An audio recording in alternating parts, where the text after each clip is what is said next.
Bienvenue à notre capsule de ce mercredi soir et merci de recevoir nos salutations les plus sincères en Jésus.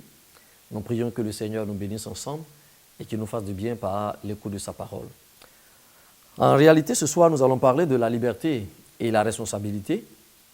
La liberté et la responsabilité.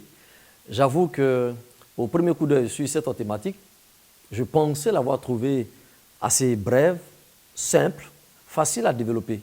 Mais à mesure que je parcours les Écritures, waouh, je me rends compte que cette thématique est au cœur de toute la Bible, de toute l'histoire du salut et de la condamnation. Elle nous place, d'une part, en face du Dieu créateur, libre et responsable de ses actes, et d'autre part, elle nous place en face de l'homme, créé libre à l'image de Dieu et aussi responsable de ses actes devant Dieu, responsable vis-à-vis de son prochain. On dira donc la liberté et la responsabilité sont indissociables. Mais avant, j'aimerais que nous prions un instant le Seigneur pour lui présenter nos cœurs. Seigneur notre Dieu et Père, nous te bénissons pour ta grâce, pour ta bonté et pour ta fidélité. Merci pour tout ce que tu fais. Merci de bénir nos cœurs ce soir. Au nom de Jésus, nous avons prié. Amen. Amen. Alors, en parcourant quelques textes de l'Écriture à propos de cette thématique, nous réalisons que l'idée biblique de la liberté a pour arrière-plan la pensée d'un emprisonnement ou d'un esclavage. La pensée d'une domination, on va dire. Elle suppose toujours un asservissement, un lien, une soumission, une contrainte. Alors que dans la pratique, la liberté est l'état bienheureux de ceux qui ont été libérés de la servitude. Pour ceux qui croient en Jésus, on va dire, c'est l'occasion pour faire l'expérience de la nouvelle naissance et vivre désormais avec la vie, la paix de Dieu, la joie de Dieu, vivre désormais avec la joie du Seigneur, la paix du Seigneur et la satisfaction totale dans le Seigneur Jésus. Par conséquent, notre condition ici va changer en termes de liberté. Nous passons d'un état de soumission contraignante à un état de grâce, de faveur et de plaisir. Alors, lisons quelques textes bibliques pour soutenir cette pensée. Dans Galates, le chapitre 5, le verset 1er, l'apôtre Paul dira ainsi aux Galates, « C'est pour la liberté que Christ nous a affranchis, alors que nous étions encore esclaves du péché, esclaves de Satan, esclaves de la chair, Christ a fait de nous des personnes libres sur la base de notre foi en l'œuvre de Jésus-Christ. » On va dire sur la base de notre foi dans l'œuvre du salut que Jésus a manifesté par sa mort et sa résurrection. En effet, la liberté et la responsabilité nous permettent de vivre une vie sainte, une vie pure, une vie audacieuse et créative. Toutefois, il est bon de signifier que cette liberté pour l'apôtre Paul nous est présentée sous deux aspects. Le premier aspect, il s'agit de ceux qui pensent être libres. On dira ici, la liberté est une vue de l'esprit. Dans le deuxième cas, il est question de ceux qui sont réellement libres. Car l'Écriture déclare, si le Fils de l'homme vous a franchi, vous êtes réellement libre. L'adverbe réellement met en évidence, on va dire, la supposée liberté et la vraie liberté. Car la vraie liberté, elle est une vie sans entrave, sans contrainte. Mais de quelle liberté parlons-nous? Celle qui n'abolit pas la responsabilité. Nous parlons de la liberté qui respecte les principes et les règles de celui qui a mis en nous le libre arbitre afin de faire de notre liberté une porte ouverte ou une source de bénédiction aux autres. Il s'agit ici pour nous de la liberté qui devient une source de bénédiction, de la liberté qui est un don offert par Dieu, la liberté qui nous conduit à l'amour de Dieu et la liberté qui nous conduit à un service saint, juste, agréable au milieu des hommes.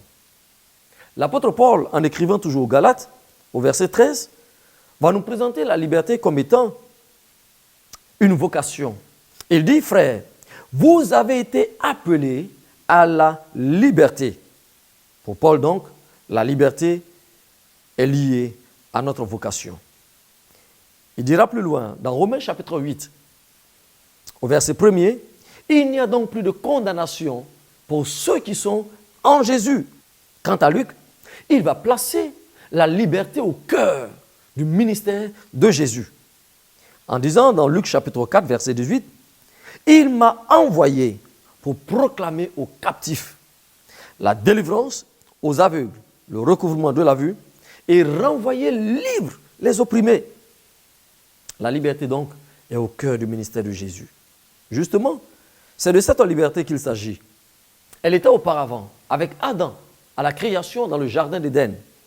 Mais vous allez voir, la mauvaise utilisation de la responsabilité de Adam va le conduire hors du jardin. Il sera désormais face au jugement de Dieu, séparé de Dieu, et Adam, par la mauvaise utilisation de sa responsabilité, dis-je, va envoyer la condamnation sur toute l'humanité. Il serait donc abusif de prétendre être libre pour vivre hors de la loi de Dieu. Alors, question. Suis-je libre de faire de ma vie ce que je veux? Ne suis-je pas libre de croire en Jésus? Ne suis-je pas libre de mettre un terme à ma vie? Ne suis-je pas libre de faire du tort aux autres? Ne suis-je pas libre de disposer de ma vie comme je l'entends? Si ma liberté est perçue comme telle, alors je m'expose à deux lois. La première, c'est la loi du péché, et la seconde, c'est la loi de la mort. Car l'Écriture déclare, dans Romains le chapitre 8, le verset 2, que nous avons été affranchis de la loi du péché et de la loi de la mort. Il n'y a donc plus de condamnation, car la loi de l'Esprit de Christ nous a affranchis de la loi du péché et de la loi de la mort. Et Paul dira encore plus loin, le salaire du péché, c'est la mort, mais le don gratuit de Dieu, c'est la vie éternelle en Jésus-Christ. Alors, je suis libre, mais ma liberté me place en face d'une responsabilité, à la fois devant Dieu et aussi devant les hommes. Par définition, nous savons que la responsabilité est l'obligation faite à une personne de répondre de ses actes, du fait de son rôle ou des charges que cette personne doit assumer et d'en supporter les conséquences. Je suis libre, mais je ne saurais faire de cette liberté un prétexte pour vivre en dehors des valeurs que Dieu a déposées dans le cœur de l'homme.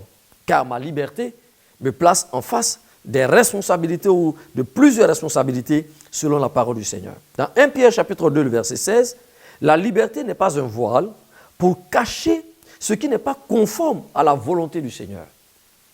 Aussi, dans 1 Corinthiens chapitre 6, le verset 20, notre rachat a coûté très cher au Fils de Dieu. La liberté et la responsabilité marchent ensemble. Je suis responsable de la vie que Dieu m'a donnée. Je suis responsable de la gestion de cette vie. En d'autres termes, on dira, j'ai une grande responsabilité envers Dieu qui est de l'adorer, de le reconnaître comme le maître de l'univers, de le reconnaître comme le sauveur de mon âme, et j'ai aussi une responsabilité vis-à-vis de mon prochain. D'ailleurs, l'Écriture déclare que le Saint-Esprit nous a motivés à la liberté. Alors, ma responsabilité envers les autres, pour me répéter, sera donc de leur communiquer l'amour de Dieu. De leur dire que Dieu a tant aimé le monde et qu'il a donné son Fils unique afin que quiconque croit en lui ne périsse point, mais qu'il ait la vie éternelle. On dirait ici, Dieu donne son Fils pour nous rendre libres. Encore, qu'est-ce que je peux dire? Notre responsabilité envers les autres est de contribuer à la perfection de leur foi. Car dans Éphésiens, le chapitre 4, le verset 1, l'apôtre Paul dira que tout ce que nous sommes en train de faire, je paraphrase, C'est pour arriver à la perfection de la foi. C'est d'ailleurs pour cela que le Seigneur a donné sa vie. C'est d'ailleurs pour cela que le Seigneur a fait don aux hommes à travers l'expression de leur ministère. C'est pour la liberté que le Seigneur nous a affranchis. Je m'en vais terminer en disant ceci. Nous faisons l'expérience de la liberté lorsque nous coopérons avec le Saint-Esprit qui produit en nous la maîtrise de soi et nous donne la liberté de bénir les autres. Dans notre liberté, nous vivons toujours une vie soumise au Seigneur. En réalité, la liberté n'est pas une vie hors du Seigneur, en dehors de sa parole. La liberté que Christ nous donne est régie par sa parole. Nous trouvons notre liberté dans la parole du Seigneur. Nous trouvons notre liberté dans la communion avec le Saint-Esprit. Ce n'est pas une liberté contraignante, mais une liberté joyeuse, bénie et riche. Faisons donc de notre liberté une source de bénédiction en adorant le Seigneur et faisons de notre liberté une source de bénédiction en nous tournant vers notre semblable, vers notre prochain pour communiquer l'amour de Dieu, pour communiquer la paix de Dieu, pour communiquer la joie du Seigneur. Que le Seigneur nous bénisse et à tout de suite pour notre moment de prière. Dieu vous bénisse. Amen.